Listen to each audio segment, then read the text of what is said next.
بهار آغاز شادابی.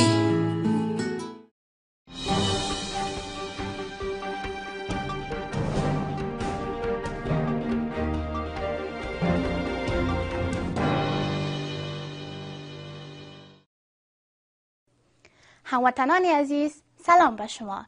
در این هفته سلسله از اخبار و رویدادهای امریکا و جهان ما از آدرس ایالات متحده امریکا انعکاسات رسانه‌ای داشت. شما هموطنان عزیز بهتر می‌دانید که از سال 1996 به این طرف رؤسای جمهور ایالات متحده امریکا از علول عید مسلمانان استقبال می‌کردند و پیام بدین مناسبت از نام رئیس جمهور صادر می‌گردید. اما امسال رئیس جمهور دونالد ترامپ مخالفت خود را در این رابطه اعلان کرد و امسال عید رمضان از طرف قصر سفید استقبال نشد و پیام نیز صادر نگردید. دونالد ترامپ رئیس جمهور ایالات متحده امریکا همچنان تصامیم را که باراک اوباما رئیس جمهور پیشین امریکا در رابطه با بهبود روابط با کشور کوبا اتخاذ کرده بود لغو کرد.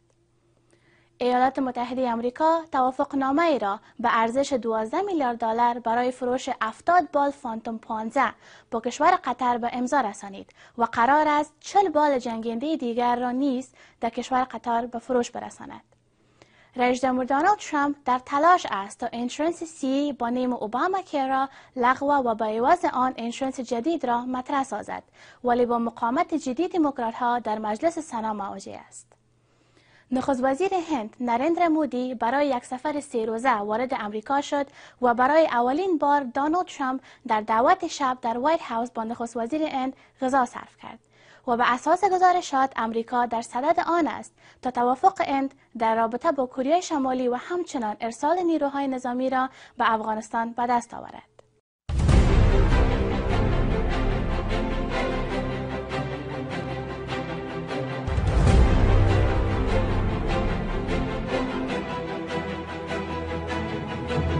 For the first time in over 2 decades, the White House did not host an iftar or Eid celebration to mark the end of Ramadan, where 3.3 million Muslims fast annually in the U.S. alone. This had been a White House tradition since 1996. This was a ritual which continued both through President Bush and President Obama's presidencies. George W. Bush hosted the dinner every 2 years for his 2 terms, including just after the 9/11 attacks. He said at the dinner that the fight was against terrorism and not Islam. Secretary of State Rex Tillerson also broke with tradition by not hosting an iftar dinner at the State Department during Ramadan, as it had been for the past 2 decades. In addition, President Trump announced a drastic change in the U.S.-Cuba relationship, swapping a policy of cultural exchange to bring about democratic ideals for something closer to the embargo-style policies from the past decades. Reversing U.S.-Cuba policy was a campaign that promised of Trump's one that has grown increasingly unpopular with the majority of Republican voters, but one that the White House officials said Trump planned to keep. Trump's policy change, however, does not go into effect immediately, as White House officials who briefed reports beforehand pointed out. The final details will be worked out in the future by agencies like the Department of Treasury. Trump's policy also does not completely reverse the Obama administration's policy, though it takes away key parts that allow travel and trade. The largest change from current policy will be doing away with people-to-people exchanges.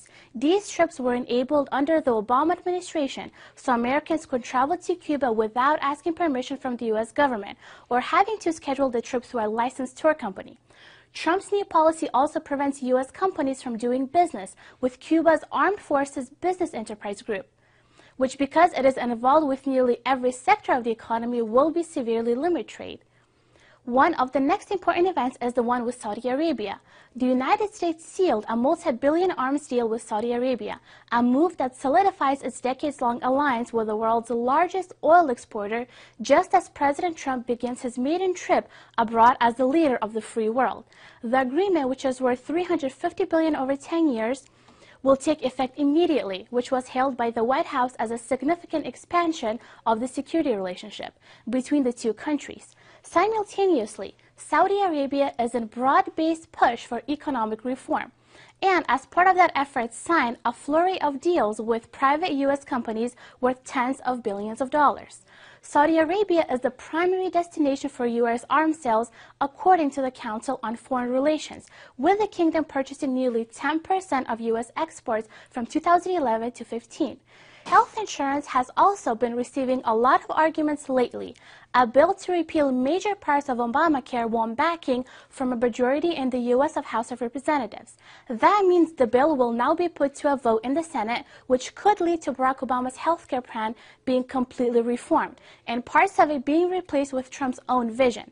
During his election campaign, scrapping Obamacare was one of his key policies, despite American healthcare costs being the #1 cause of bankruptcy in the U.S. If he is successful, 22 million Americans will be without health insurance, according to the Congressional Budget Office. Under Obamacare, every American must legally have health insurance, with legislation to ensure that health insurance companies are fair. There are also government subsidies available to make insurance more affordable for individuals, but the idea is that if everyone pays a little, including the young and the healthy, then it brings the costs down to healthcare for everyone. And lastly, President Trump and the Indian Prime Minister Narendra Modi pledged Monday, June the 26th, to work together to boost their respective economies, despite remaining disputes over trade, immigration, and climate change policies. President Trump also was warned but made clear that he sees a need for more balance in the U.S. trade relationship, in keeping with his campaign promise to expand Americans' exports and create more jobs that will be at home.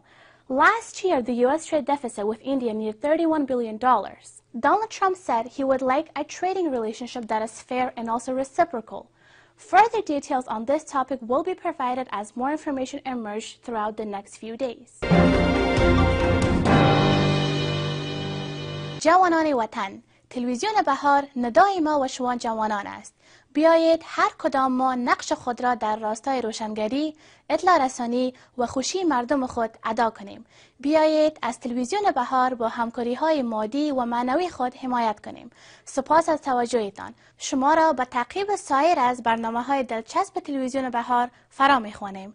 شب و روزتان خوش.